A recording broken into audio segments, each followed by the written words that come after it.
খাবার পর্যন্ত দেয় না আমারে। কিন্তু এসব কথা যদি আমার ভাইরে বলতে যাই বা বলি, তাহলে আমার বলে যে তোরে একদম মাইরা ফালাবো, তুই যদি এসব কথা তোর ভাইয়ের কানে দেস। আমার অনেক ভয় দেখায়। তারপরে আমি একদিন কি করলাম, কারো কথা না শুনে, কারণ আমিও তো একটা মানুষ, কতদিন আর ধৈর্য ধরবো, কত আর সহ্য করব। তো আমি একদিন, আমার ভাবি আমার একদিন অনেক মাইর দিছে, মাইর দেওয়ার পরে ভাই আসছে দোকান থেকে, আইসা মানে দুপুরে খাওয়ার জন্য আসছে। তো আমি আবার করলাম কি, যে ভাইয়ের বললাম যে ভাই দেখো ভাবি না আমার অনেক মারছে। ভাই বললো কি, কি কইলি, তোরে মারছে, চল তোর ভাবির কাছে জিজ্ঞাসা করি, তোরে নিয়ে যাই।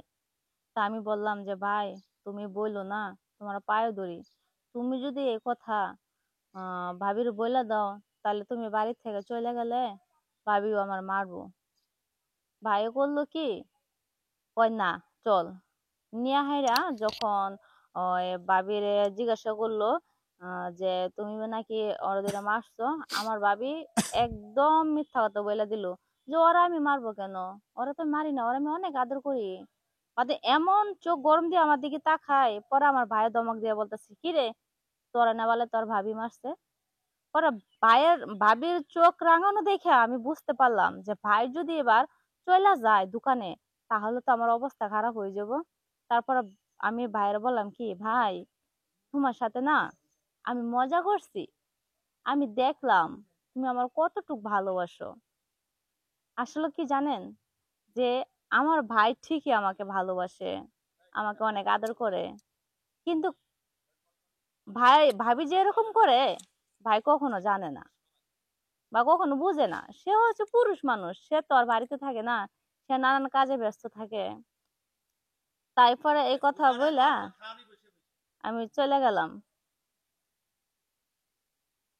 হুম। তারপরে ভাইয়া চলে যাইলো। চলে যাওয়ার পরে ভাবি আমার বলতেছে, এই তোর কত বড় সাহস, হ্যাঁ, আই হারামজাদা এদিকে আয়, কুত্তার বাচ্চা এদিকে আয়। আমার বাপ মা তুলে বকা পর্যন্ত দিচ্ছে। তারপর আমি গেছি, যাওয়ার পরে দরজা আটকায়া আমার এমন পিটানি পিটাইলো, আমি কি আর বলবো। তখন আমি শুধু নীরবে চোখে জল ফালাইছি, আর জোরে কান্নাও করতে পারি নাই।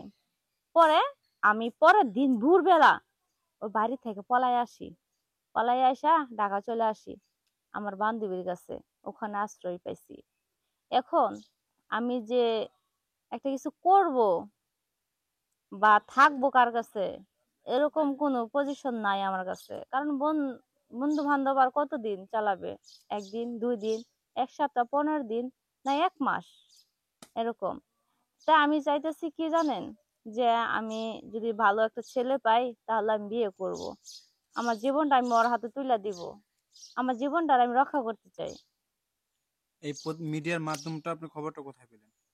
আসলে এটা মানে মানুষের কাছে শোনা যায়। আমি আগেও যখন বাড়িতে ছিলাম তখন শুনছিলাম যে অনলাইনে নাকি ছেলেরা, ছেলেদেরকে পাওয়া যায় ভালো, বলে ছেলেরা থাকে ভালো, মন মানসিকতা ভালো থাকে। তাই আর কি আমি মিডিয়াতে আর কি সরাসরি আপনাদের সামনে আসছি কথা বলার জন্য, বা মনের মানুষ খোঁজার জন্য। বুঝতে পারছি।